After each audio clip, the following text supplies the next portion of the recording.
Thank you so much, ladies and gentlemen, and thank you so much, Mr. Pawan Goenka, for joining us today. As we all know, India is on the cusp of going from space as something that was entirely an area managed by the government to now an area where more private players are going to be engaged. In space is going to be a key factor in driving that. And the big question on everyone's minds, as we've seen the stupendous success of SpaceX that has, fired off everyone's imagination globally, what really do we need to do for us to be able to enable an environment where we perhaps create an Indian SpaceX in the future? We have the talent, we have the ecosystem, we have a very passionate Indian audience or citizens who are very, very interested in this area. But what do we need to do to actually deliver another Indian SpaceX? Thank you, Madhav, and thank you for having me here today. I normally talk about space to the audience that is connected to space. Today, perhaps I have an audience that may not be very familiar with what's happening in the space sector. So I won't directly address the question that when India may have its own SpaceX, because that gets asked often. I'll let the audience judge towards the end of this program on where we are headed and whether we will have a SpaceX. So I think just to give you a little bit of a background, India opened up the space sector only in 2020, in the middle of COVID, to allow the private sector to come in and play a major role in space. As you said, that till that time it was primarily ISRO that was involved in the space sector, and ISRO has made us proud. If you look at that video right there, this is what we all feel good about and clap when we land on the moon. But the second thing that's happening now is how the private sector is coming in. In the last 3.5 years, a lot has happened in terms of how private sector is playing in the space. For example, we had only one startup in the space sector about 3-4 years ago. Now we have 250. We have a lot of investment coming in the sector. We have a lot of technical work happening in the sector. But I'll sort of come back and talk about what we have achieved and let you come in and ask me the next question. But by the end of the half an hour, we should probably get an answer to when India might have its own space, whether India should even worry about having a SpaceX. Okay, but that's very interesting because, there are many lessons to be learned from, the big companies, whether it's SpaceX, whether it's Blue Origin, etc. What are the lessons that India can learn to accelerate growth in this area? So I think that's a very, very good question. See, space is not a business of instant gratification. It requires a lot of perseverance, requires a lot of technology work, requires a lot of investment. So if you look at SpaceX, for example, we all know about the success of a SpaceX, but we don't know what it took for SpaceX to get here. They started in about 2002. They were almost bankrupt before they had the successful launch of Falcon in about 2008 or 9. $100 million was brought in by Elon Musk as his personal money. And up till now, about $8 billion has been invested in SpaceX by various investors. I think it's turning profitable just about now, after 20 years, though the valuation of SpaceX is $210 billion. So one thing that is required is heavy investment coming from personal, private, or the government. In fact, government of USA through NASA has given at least $5 to $6 billion worth of business to SpaceX. So that's one of the things that we will have to do, that how does the government provide the financial support to the private sector, and how does government provide business or demand to the private sector. The second thing that SpaceX has done extremely well, that very few companies have managed to do, is advanced technology way beyond what was the state of the art in 2002. The Raptor engine that they have launched with the Starship is absolutely world class. No one has it.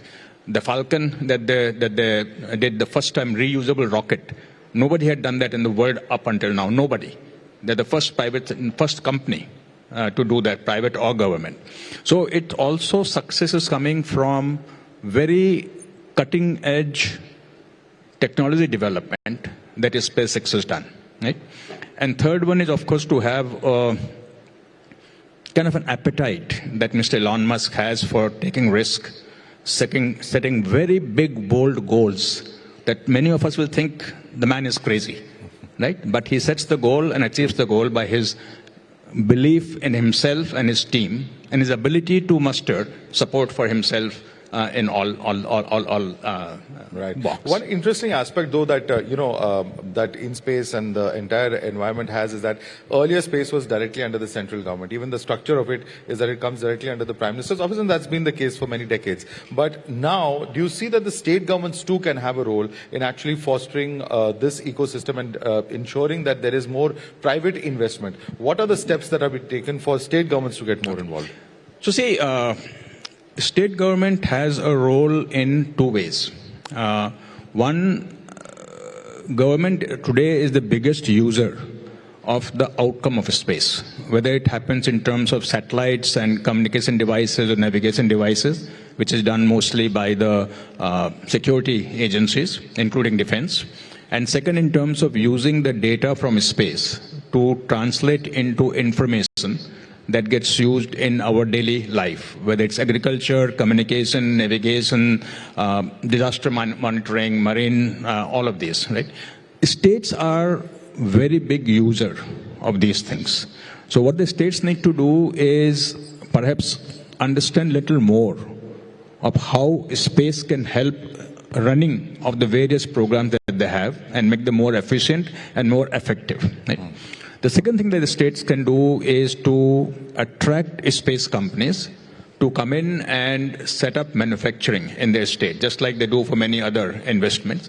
So right now, at least two states, Gujarat and Tamil Nadu, have come forward setting up a manufacturing cluster, investing significant amount of money, providing land for it, coming out with policies to support manufacturing in their state.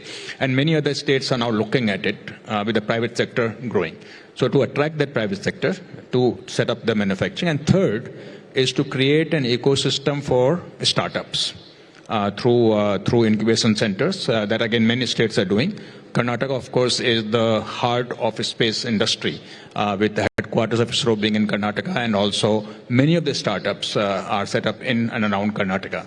So that, again, Karnataka is quite active in supporting space. Right. No, space has so many applications, cutting across sectors, whether we're talking about weather, we're talking about agriculture, remote sensing can be applied in virtually every sector, apart from, of course, communication, so on and so forth. As we move towards privatization, and of course, there's no denying that, making things commercially viable is also very, very important. But how do we ensure that there is a balance between the need to privatize, the need for commercial applications on the one hand, when we come to our technology, that it is also used for the larger developmental goals, which may not be as, say, commercially attractive for the private players to invest in and to be engaged in? So let me put it in perspective, Madhav. The global space economy today is about $440 billion. Many people don't know that.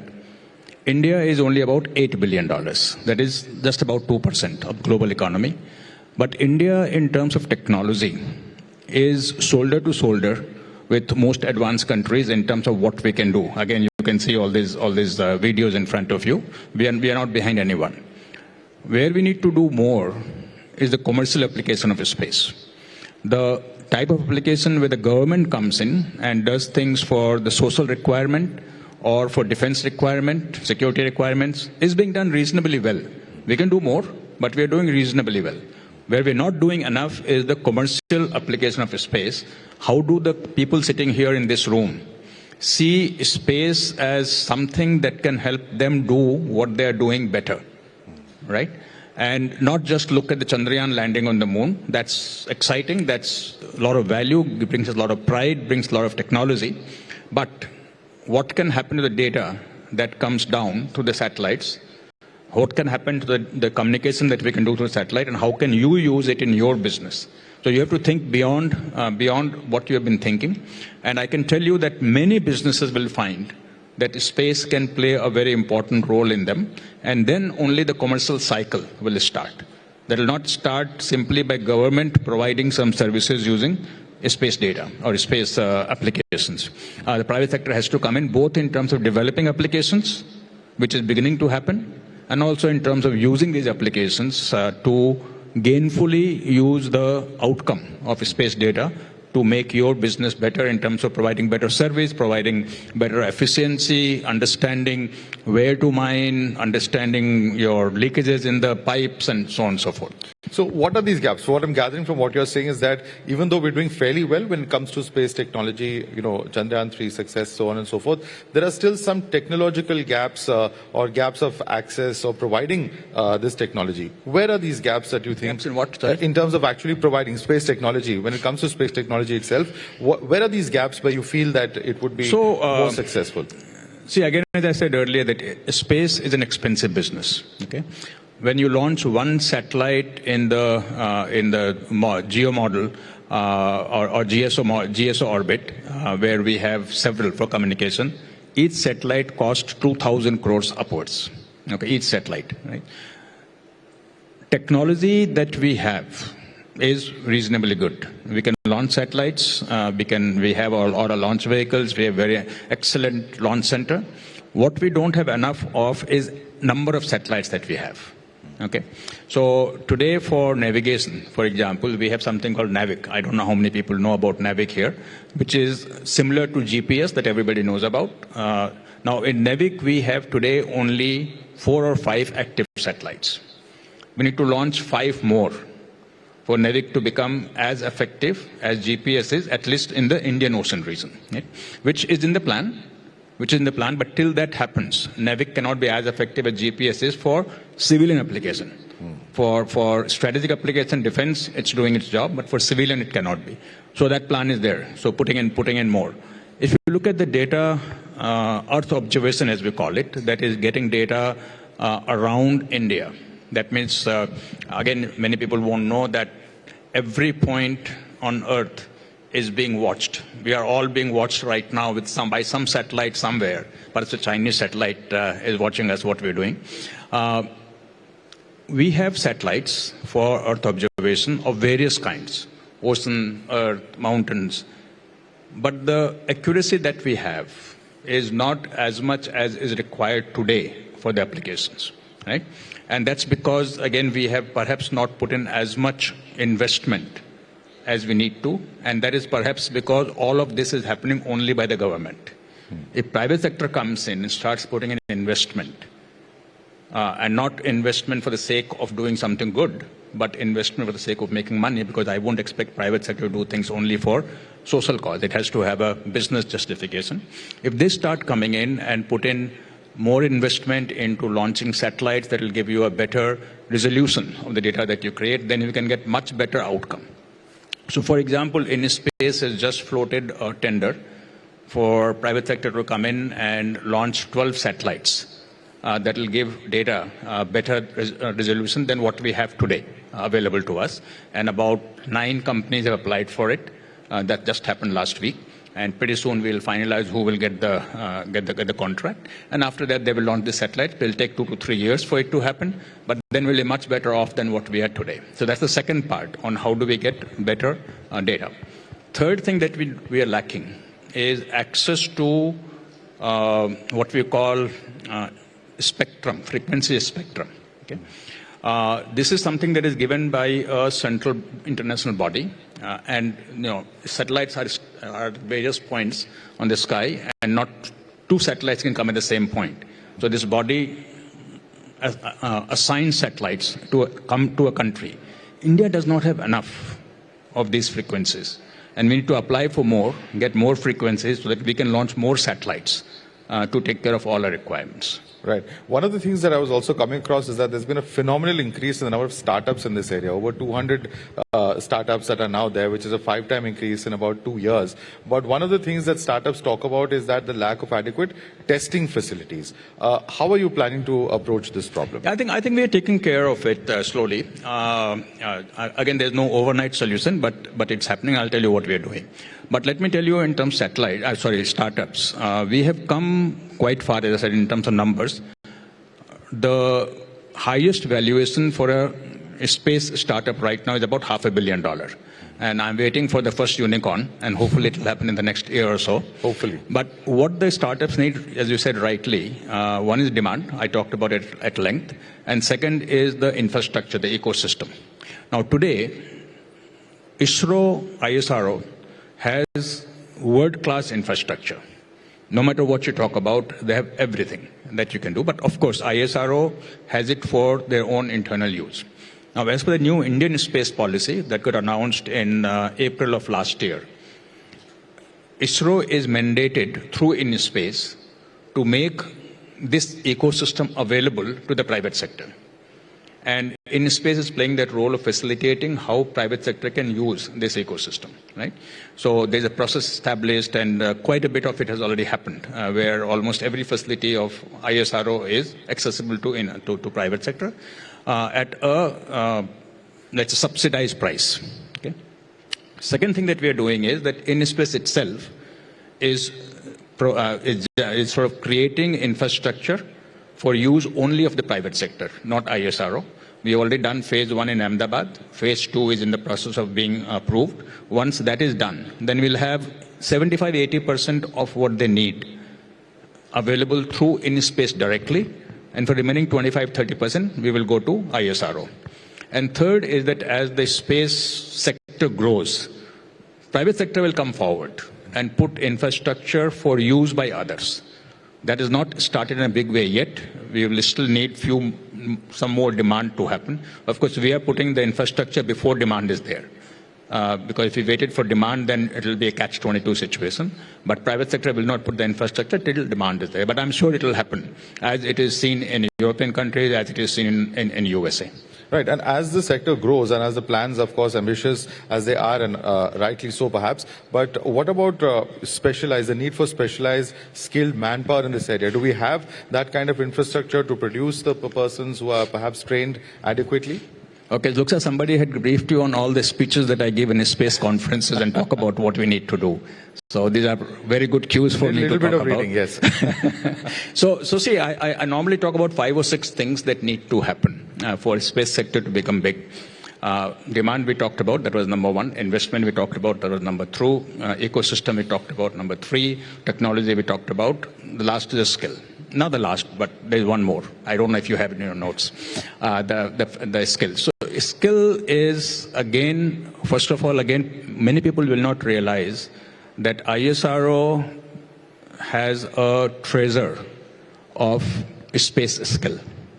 Okay, there are 13,000 science and technology people who are working in ISRO, and I come from outside, not a space person, come from automotive industry, and I am absolutely thoroughly impressed with the quality of these people and the commitment that they have to science, technology, and to the space sector. But what is more important is that since the retirement age in India, especially in government, is only 60 years, there are a whole bunch of retired people who have many years of sort of energy left to provide that skill to private sector. And now private sector is beginning to tap into this skill in a very big way.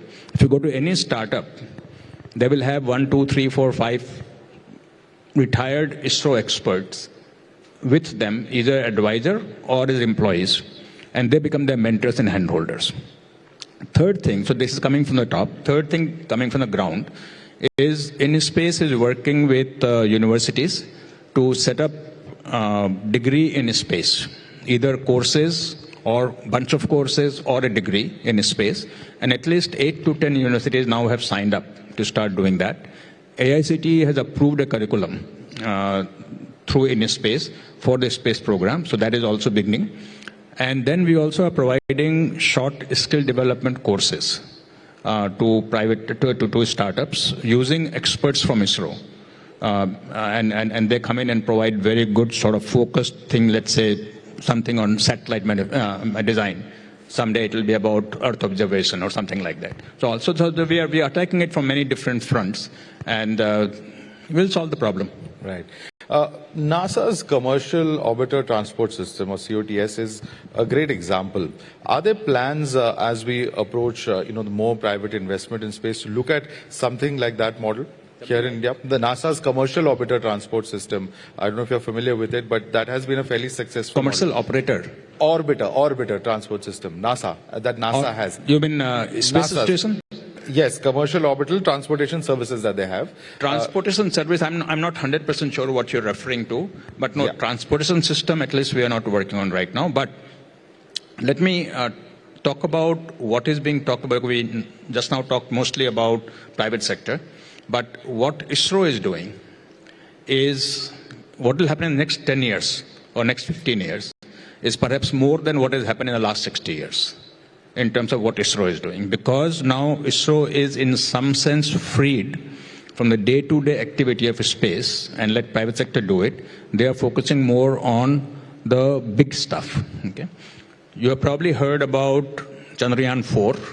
That will happen, I think, in 2027 or 28, where we have our plans to go beyond what we did Chandrayaan 3. You know about the human space flight. That will probably happen in about 2 years. We have announced the Indian Space Station that is committed for 2035. We have announced that there will be man Indian on the moon. That is announced for 2040. So we have some very specific, very aspirational goals that we have, even for the purpose of what we do in the technical side of it. And one thing that I just want to add is that since we talked about the economy, InSpace has released a 10-year decadal vision for space economy, okay, where we plan to take the space sector from $8 billion today to $44 billion by 2033. This was announced last year. And there we have very detailed planning that we have done on how we will achieve from 8 billion to 44 billion. So technology plays a role in it, and the commercial activity that we talked about plays a role on it. Right. Also, when it comes to these ambitious goals that you were mentioning, whether it's Gaganyaan, whether it's a man or Indian on the moon, so on and so forth, how much of a role will the private sector have to play in this, or will they all be ISRO programs purely? So say in private sector has been playing one role all along, okay, which is the role of being a vendor or a supplier to ISRO. Right? So if you say a rocket that takes Chandrayaan, the satellite with it, the rocket is 70% built by private sector. All the components come from private sector. ISRO does the assembly, just like automotive sector. Automotive sector, everything is done by suppliers. The OEM only does the assembly. Similarly, here also, everything is done by suppliers. So to that extent, the private sector will play a very big role. Because all these various programs, for example, right now, a large number of satellites are being ordered by the Defense Department for their purposes. I cannot give you the number. Out of which 60% will be built by the private sector, 40% will be built by ISRO, but even in that 40%, a big chunk of inputs will come from private sector, right? So again, a big role that they will play. But in terms of technology, I think at least in the foreseeable future, the technology that goes into these programs will come from ISRO.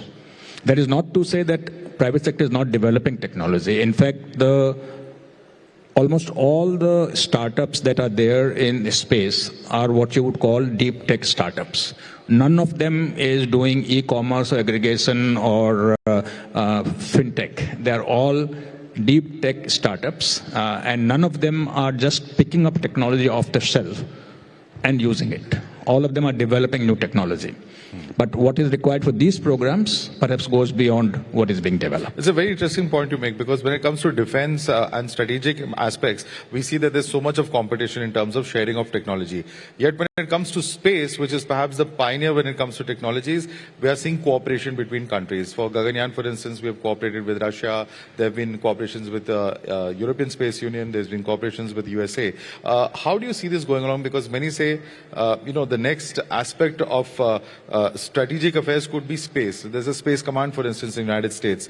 And what role and to what extent do you see private players playing a role? Because in the United States, the private sector has a huge role to play when it comes to defense and strategic matters. So, see, United States started involving private sector strategically in space decades ago. Goes back to 1990 or maybe even before. India has started just now. I have no doubt that if you were to sit here and talk 20 years from now, India would be in a similar situation as USA is today, where the technical work will also be done by the private sector, advanced technology work. But what has to change is that government will have to directly sponsor the R&D work in private sector, because private sector will not do this kind of R&D work, and that same thing is true in USA. The SpaceX R&D work is supported by NASA in a very big way. I mentioned $5 to $6 billion worth of funding that NASA has given directly to SpaceX. Similar amount has been given to Boeing. The development of the space station is done by private sector, paid for by NASA through the government of USA. So private sector will come forward, do the R&D, but government will have to support it. How long will it take for us to reach the same level of cutting edge? I think we'll have to wait and see. The programs that ISRO is doing are cutting edge. Will private sector reach the cutting edge in 5 years, 10 years, 15 years? Bit hard to say today. As I said, they're doing technology work. They're doing new technology development, but not something that requires billions of dollars of investment. And many of these programs that you see here requires that kind of investment, billions of dollars of investment. Right. And the government has also announced some programs in the slide recently. I think 1,000 crores was announced in the last budget. It was Finance Minister who announced a 1,000 crore fund to boost the space economy fivefold. Do you think that this in itself is a good start? More needs to be done? Yeah, so since So Government of India is doing a lot. Okay, so first, the space policy that I talked about, which opened up the space sector for the first time for the private sector to play in. Then opening up the FDI, which was very restricted in the space sector. Now it's opened, pretty much automatic route for everything. Third is creating InSpace, through which facilitating private sector. And fourth is coming out with many, many schemes. The 1,000 crore VC fund is the one that got the most sort of visibility.